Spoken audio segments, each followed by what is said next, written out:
Shabbat Shalom, my friends. The Parsha is Yitro, Jethro, named after Moses' father-in-law. Exodus chapter 18, beginning with verse 1 and following. And in it we have the account of the revelation at Mount Sinai.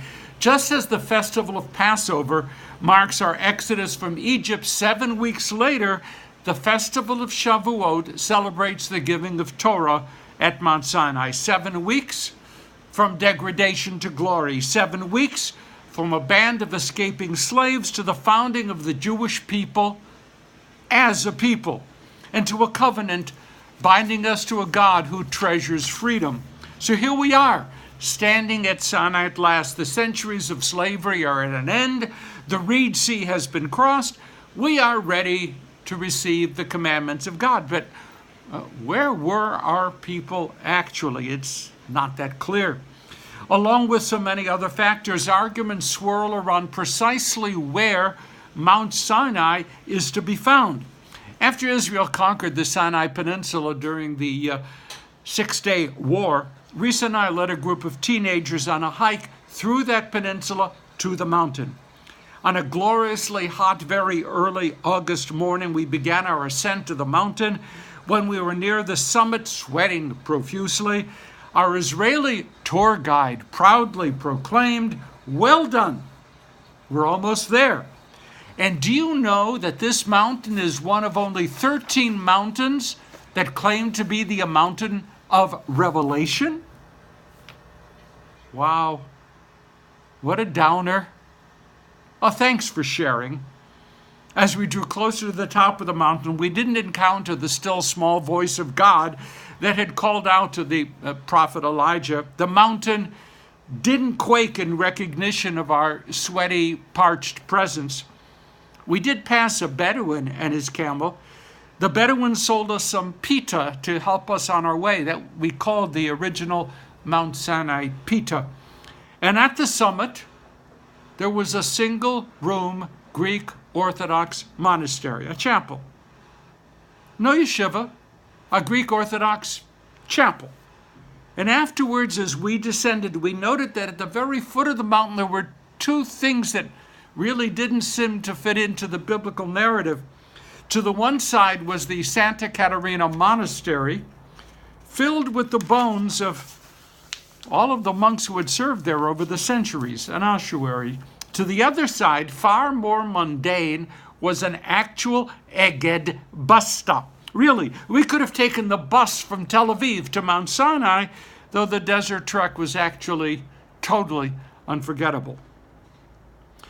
But perhaps most memorable of all was a sign in the monastery yard. The sign was posted on the ground next to a very sturdy plant, and the sign read, I kid you not, "The Burning Bush." Finally, we felt ourselves enveloped in the book of Exodus.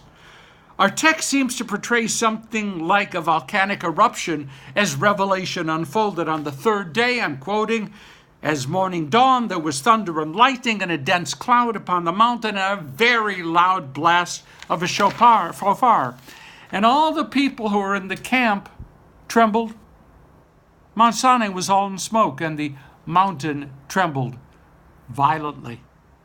That description is paralleled in 1 Kings 19:11 as the prophet sought out God apparently on that very same mountain.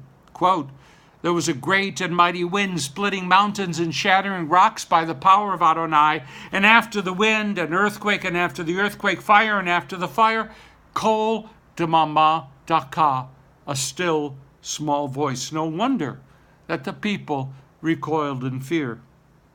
Now in Exodus 19:17, we are told that the Israelites were standing betachtit hahar as Moses ascended to the top. Interesting word, tachtit. It could literally mean that the Israelites stood at the foot of Mount Sinai while Moses ascended the summit. Fine, understandable, no big deal. But in the Midrash Mechilta, the rabbis sought a deeper meaning. Tachtit, we know, is from the same word as tachat. Now, we happen to know that tachat in Yiddish sometimes we refer to tochas. Underneath, tachat, tachtit. Perhaps the rabbis hypothesized God held the mountain over the people like a huge barrel, saying to them, if you'll accept Torah, fine.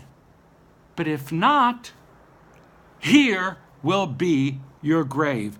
God threatened to drop Mount Sinai on the people if they didn't accept Torah.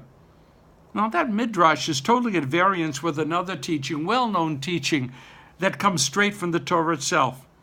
The Torah states, you know this, that the Israelites freely responded to revelation with a profound pledge, na'aseh v'nishma, will do and we will hearken. We understand that to mean, God, we're going to do whatever it is you ask of us, and later on we'll study the details, but we promise whatever it is, God, you ask, you demand, we'll do. Emunah shlema, complete faith. God, we are your very special treasure.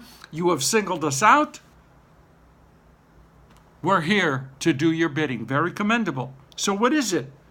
Did we accept God's commandments with limitless faith and trust? Or were we compelled to accept Torah by God who would not accept no for an answer? Would we admit that it's much more ego-gratifying to believe that our forebears accepted God's mitzvot unequivocally? No questions asked? It's not such a cool marketing device to say that the only reason that the former slaves accepted God's teachings was under the threat of death.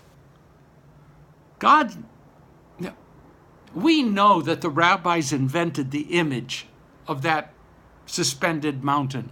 They saw the word tachtit in the Torah text, and they used it as an artificial device so as to create a scenario in which the people acted out of self-preservation, not out of pure faith. That's a kind of a standard homiletic device when the rabbis have a very important message to convey that is not easily found in the literal Torah text. They wanted to tell us that we should stop acting as if being a Jew, carrying on the burdens of Jewish values and Jewish living, was something purely voluntary. Now, many of our decisions are voluntary. That doesn't mean they're not important, but just that we have options. To enter a committed relationship are not voluntary. To choose one university acceptance over another, voluntary. To respond to an insult or to slander or not, voluntary. Other decisions reflect higher levels of compulsion. To accept medical treatment or not. To fight for the well-being of our spouses or significant others or not.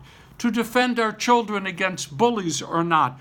Love makes demands of us, not suggestions, demands. Survival makes demands of us. Compassion makes demands of us. Friendship makes demands of us. History makes demands of us. The rabbis in Midrash Mechilta were not content to leave our acceptance of Torah at Sinai as a purely voluntary matter. You could not. They wanted to insert an element of compulsion, because those rabbis believed that the fate of the world, the development of the human moral spirit, the future of God's experiment with creation, all might very well depend upon the Jewish people taking the values and perspectives of Torah with absolute seriousness. However we understand revelation, the Torah is in our possession. It is the instrument of what we Jews consider to be redemption. As we shape our own relationship to Torah, we are helping to determine what the next stage of human development will actually look like. The stakes are too high to allow our choices to be purely voluntary. That's why the word mitzvah means commandment, not suggestion, my friends. Mitzvah means commandment.